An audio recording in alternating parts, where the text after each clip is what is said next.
నమస్తే, this is Sourya.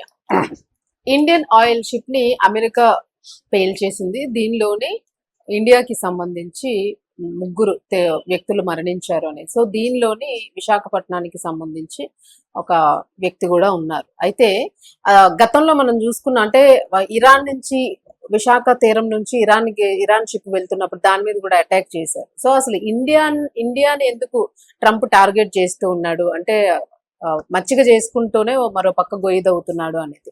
మరి ఇప్పుడు ఎందుకు ఈ టార్గెట్ జరిగింది, అలాగే ఇండియన్స్ మరణించడం వెనుక అసలు ఇప్పుడు ఎలాంటి సీరియస్నెస్ కనిపిస్తుంది, గవర్నమెంట్ ఏం ఆలోచిస్తుంది, ఎలాంటి యాక్షన్ తీసుకుంటుంది, ఇది మనం మాట్లాడదాం. మనతో పాటు సీనియర్ జర్నలిస్ట్ రామోపాల్ సార్. నమస్తే సార్. మన లాస్ట్ టైం వార్ స్టార్ట్ అయినప్పుడు మర్యాద పూర్వకంగా వెళ్తున్న షిప్ ని పేల్చేశారు అనేది. సో అప్పుడే మోదీ మాట్లాడలేదు అనే విమర్శలు బాగా ఎదుర్కొన్నారు.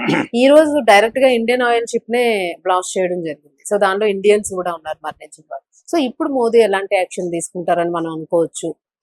మోడీ ఎలాంటి యాక్షన్ తీసుకునే పరిస్థితిలో లేడండి. అమెరికాకు వ్యతిరేకంగా గట్టిగా నోరు తీసి మాట్లాడే పరిస్థితి కూడా లేదు. ఎందుకంటే పాకిస్తాన్ ఇండియా యుద్ధాన్ని నేనే ఆపిన మోడీ ట్రంప్ పదే అన్నా ఇప్పటి వరకు మోడీ కానీ ఏ మినిస్టర్ కానీ అరే బాబు ఆయన ఏంది ఆపేది, మేము ఆపినామని ఎవడు చెప్పలేదు. ఎందుకంటే అమెరికాని ఎదిరించే పరిస్థితి లేదు. కొంతవరకు అది వాస్తవమే కానీ మరీ మనం అణిగిమణిగి ఉండడం వల్ల కూడా ఉపయోగం ఏమి లేదు. అంటే ట్రంప్ ఎవడైనా నాకు అణిగిమణిగి ఉన్నాడు కదా వీళ్ళతో బాగుందామని వాడేమో అనుకోడు. సో ఎవరినైనా అతను తొక్కే పనే. అతను బెదిరింపుల ద్వారా అతని మెథడే ఇతరులను బెదిరించడం, అవమానంగా మాట్లాడడం, హేళన చేయడం, కించపరచడం, వాళ్ళని అటాక్ చేయడం, నేను నిన్ను అటాక్ చేయడం వల్ల నీకు కూడా మేలు జరిగిందని చెప్పడం. అదే అతని నేచర్. ఎందుకంటే వెనిజులాని అటాక్ చేయడం వల్ల వెనిజులాకి మేలు జరిగిందని లేటెస్ట్ గా కూడా చెప్పాడు, నిన్నే చెప్పాడు. అలాగే రేపు ఇరాన్ కూడా అటాక్ చేసి ఇరాన్ ఆయిల్ అంతా తను దొంగిలిస్తాడంట, దానివల్ల ఇరాన్ కూడా మంచిదే అని చెప్తున్నాడు అతను. అలాంటి అంటే ఎటువంటి విలువలు సిగ్గు శరము ఏమీ లేని వ్యక్తి అతను ట్రంప్. అలాంటి వాడిని నువ్వు లొంగిపోయినా ఇదే. కాబట్టి అప్పుడప్పుడు వెన్నెముక చూపించాల్సిన అవసరం ఉంది మోడీకి, కానీ మోడీ చూపించలేదు. దీనికి ప్రధాన కారణం అంబానీ అదానీలు. అంబానీ 28 లక్షల కోట్లతో అక్కడ ఆయిల్ వ్యాపారం మొదలు పెట్టాడు ఎక్కడ అమెరికాలో. అట్లాగే అదానీ అమెరికాలో కేసు ఉంది, ఈ మధ్యనే కొట్టేశారు. అట్లాగే అదానికి కూడా వివిధ దేశాల్లో వ్యాపారాలు ఉన్నాయి. కాబట్టి వీళ్ళిద్దరూ బాగుండాలంటే మోడీ అమెరికాకి తగ్గి ఉండాలి. ఇది బేసిక్ గా జరుగుతున్నది. లేకపోతే చిన్న చిన్న దేశాలు కూడా అమెరికాని ఎదురిస్తున్నాయి ఇవాళ. కెనడా లాంటి దేశాలు, బెల్జియం లాంటి దేశాలు కూడా గట్టిగా ఎదురిస్తున్నాయి, కొలంబియా, ఇవన్నీ. ఇంత పెద్ద భారతదేశం మన మార్కెట్ వాళ్ళకి అవసరం. మన వాళ్ళు 54 లక్షల మంది ఇండియన్ అమెరికన్స్ ఉన్నారు అక్కడ. వీళ్ళ సేవలు వాళ్ళకి అవసరం. ఇంత డిపెండెన్సీ అమెరికా కూడా మనమే డిపెండ్ అయింది. ఇవన్నీ ఉన్నా కూడా మోడీ మాట్లాడే పరిస్థితి లేదు. ఈ నేపథ్యంలో ఇప్పుడు ఇండియన్ షిప్ మీదని అమెరికా అటాక్ చేసి బాంబులేసి ముగ్గురిని చంపింది. 21 మందిని సేవ్ చేయగలిగారు.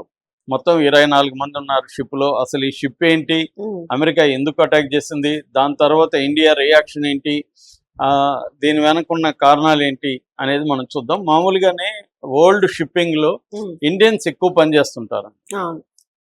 కార్మికులుగా, షిప్ లో ఇంజనీర్లుగా ప్రపంచంలోనే ఎక్కువ ఉండేది ఇండియన్సే. అన్ని చోట్ల కూడా నెంబర్ 1 కంట్రీ ఏదంటే ఇండియన్సే ఎక్కువ పనిచేస్తుంటారు. అలాగే ఇప్పుడు అక్కడ దాదాపు ఈ స్ట్రైట్ ఆఫ్ హార్మూజ్ దగ్గర ఒక 200 షిప్పులు ఉన్నాయి. అందులో 2000 మంది కార్మికులు చిక్కుబడిపోయినారు. అందులో ఇండియన్స్ కూడా మెజారిటీ ఉన్నారు. ఇది కూడా అలాంటి షిప్ అనమాట. దీని పేరు ఎంటీ సెట్టెబెల్లో అనే షిప్. ఇది పలావ్ జెండా, పలావ్ అనే కంట్రీ ఉంది, ఆ కంట్రీ జెండాతో ఉంది. వీళ్ళు గల్ఫ్ ఆఫ్ ఒమెన్ లో వెళ్తున్నారు. అక్కడ 3-4 రోజులుగా అక్కడే ఉండి కదిలింది అనమాట. కదిలి హార్మూజ్ జల అంటే మనకి హార్మూజ్ జలసంధి ఎలా ఉంటది అంటే ఒకవైపు ఏమో ఇరాన్ సముద్రం ఉంటది, ఇంకొక పక్క ఏమో ఒమన్ సముద్రం ఉంటది. ఈ గల్ఫ్ ఆఫ్ ఒమన్ అంటారు. అక్కడ నుంచి వెళ్ళాలి. మామూలుగా అయితే అమెరికా ఎవరైనా అటు వెళ్తూ ఉంటే అటాక్ చేయదు.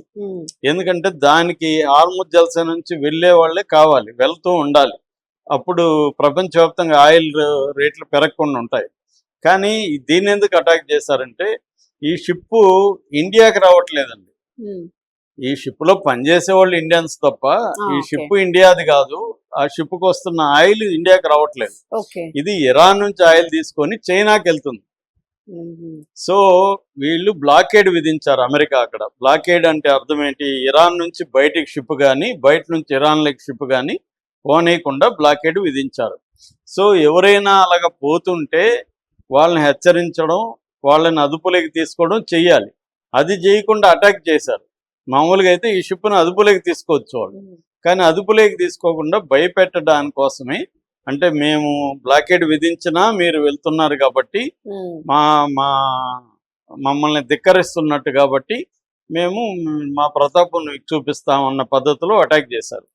ఈ అటాక్ లో వీళ్ళు ఆ ఇంజిన్ మీద చేశారనమాట. ఆ ఇంజిన్ రూమ్ ఉంటది, ఆ ఇంజిన్ రూమ్ మీద అటాక్ చేశారు. ఆ టైంలో ముగ్గురు ఉన్నారు అక్కడ. అక్కడ ఈ ముగ్గురు చనిపోయారు స్పాట్ లో. ఇందులో వైజాగ్ సంబంధించిన సురేష్ పట్నాల అని మెరైన్ ఇంజనీర్. పాపం ఇతను మామూలుగా వెళ్తూ వస్తూ ఉంటాడు షిప్పుల్లోకి. అయితే ఇప్పుడు ఏమైందంటే ఈ షిప్పులో ఉన్న చీఫ్ ఇంజనీర్ 10 రోజులు నాకు అసిస్ట్ చేద్దురా అంటే పోయాడంట. ఆయన పోయినాక అక్కడ ఇరుక్కుపోయాడు యుద్ధం వల్ల. ఇరుక్కుపోయేసి అక్కడే ఉండిపోవాల్సి వచ్చింది. తర్వాత ఏమో అక్కడ జామర్స్ ఇవన్నీ ఉంటాయి కాబట్టి కమ్యూనికేషన్ కూడా లేదు. అప్పుడప్పుడు టెక్స్ట్ మెసేజ్ మాత్రమే. భార్యతో భార్గవి, ఆమె భార్య కూడా మీడియాతో మాట్లాడింది. వాళ్ళకి 2 పిల్లలు కూడా, 13 ఏళ్ళు బాబు, 10 ఏళ్ల బాబు, 2 పిల్లలు అబ్బాయిలు. సో కమ్యూనికేషన్ లేదు. ముందు రోజే చాట్ చేసుకున్నాను, త్వరలోనే నేను వచ్చేస్తాను ఇంటికి అని చెప్పాడంట. సో యాక్చువల్గా వాళ్ళ మ్యారేజ్ 15th యానివర్సరీ కూడా June 24th ఉంది. నేను మ్యారేజ్ యానివర్సరీకి అంతా ఇంట్లో ఉంటాను, మనం సెలబ్రేట్ చేసుకుందామని కూడా భార్యతో పిల్లలతో టెక్స్ట్ మెసేజ్ చేశాడు. వీడియో కాల్స్ కానీ వాయిస్ కాల్స్ కానీ ఛాన్స్ లేదనమాట. అక్కడ చేసిన రోజే ఇది జరిగింది, కన్ఫర్మ్ చేశారు. మన ఆంధ్ర భవన్ వీళ్ళంతా కూడా ఆమెకు ఫోన్ చేశారు, ఇలాగ మీ భర్త చనిపోయాడని. వీళ్ళందరూ స్పాట్ డెడ్ అండి, అక్కడ ఇంజిన్ మీద పడింది. అది కూడా అంటే కోఇన్సిడెన్స్ చూడండి. ఈయన 10 రోజులు పోయి ఉండిపోవడం, దాని తర్వాత జనరేటర్ లేదో ప్రాబ్లం చూడంటే ఈయన వెళ్ళాడంట చూడడానికి. కరెక్ట్గా అదే టైంలో అటాక్ అలాగా ఈయన చనిపోయాడు. సో దాని తర్వాత ఏంటంటే ఆదిత్య శర్మ తర్వాత శివానంద చౌరాషియా వీళ్ళిద్దరు కూడా చనిపోయారు. ఈ ఆదిత్య శర్మ గురించి ఒక చిన్న మాట చెప్పాలి. అదేంటంటే వీళ్ళ ఫాదరు భయంకరమైన బీజేపీ. వీళ్ళ ఫాదరు ముస్లిం ద్వేషి. కొన్ని వందల మెసేజ్లు ముస్లింల మీద, రాహుల్ గాంధీ మీద పెట్టున్నాడు. అవన్నీ నేను చూశాను. అలాంటి వాడు తన కొడుకును మాత్రం ముస్లిం దేశాలకు పంపించాడు.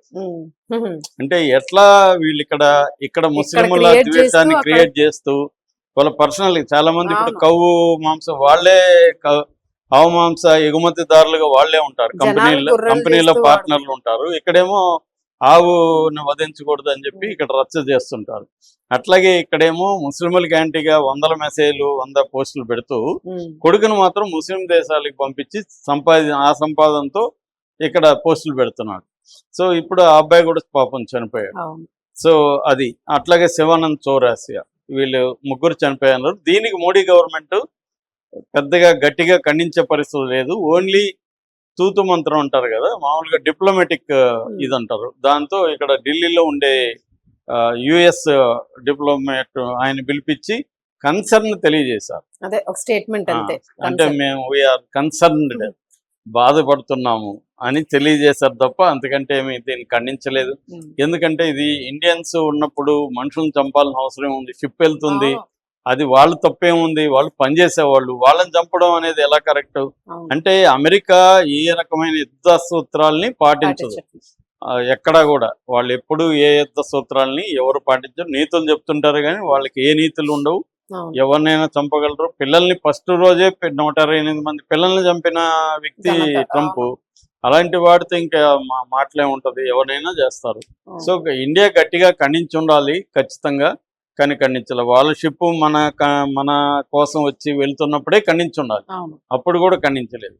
ఇప్పుడు కూడా అంతే. అదే ఇరాన్ చంపినప్పుడు ఖండించారు. ఒకసారి మీరు ఊహించుకోండి, ఈ ముగ్గురు అమెరికన్స్ అయ్యింది, ఈ దాని మీద ఇండియా చేసి అమెరికా వాళ్ళు ముగ్గురు చనిపోయి ఉంటే ఈ పార్టీకి పెద్ద ఎత్తున బాంబులు వేసి ఉండేవాళ్ళు, మన దీని మీద అటాక్ చేసి సెల్ఫ్ డిఫెన్స్ అని చెప్పి ఉండేవాళ్ళు, అటాక్ చేసి ఉండేవాళ్ళు.